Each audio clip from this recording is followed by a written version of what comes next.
pourquoi vous le faites. Non pas pour les Mahorais. N'essayez même pas de poser cet argument parce que, au fond, ça n'est pas pour cela que vous le faites et vous l'avez dit dans chacune de vos prises de parole. Pourquoi vous faites cela? Parce que vous estimez que vous pouvez gagner sur Mayotte et ainsi faire la technique du cheval de Troie et faire en sorte que le droit du sol soit remis en question sur l'ensemble du territoire français. Vous évoquez des grands principes. Les grands principes, ils sont dans la Constitution française.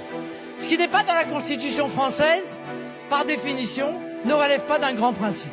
Eh bien, il se trouve que le droit du sol n'est pas dans la Constitution française et que par une simple loi, nous pourrions et même nous devrions supprimer le droit du sol pour l'ensemble du territoire national. Le problème, c'est que dès que vous laissez une brèche, en réalité, il y a des gens qui vont s'engouffrer dans cette brèche.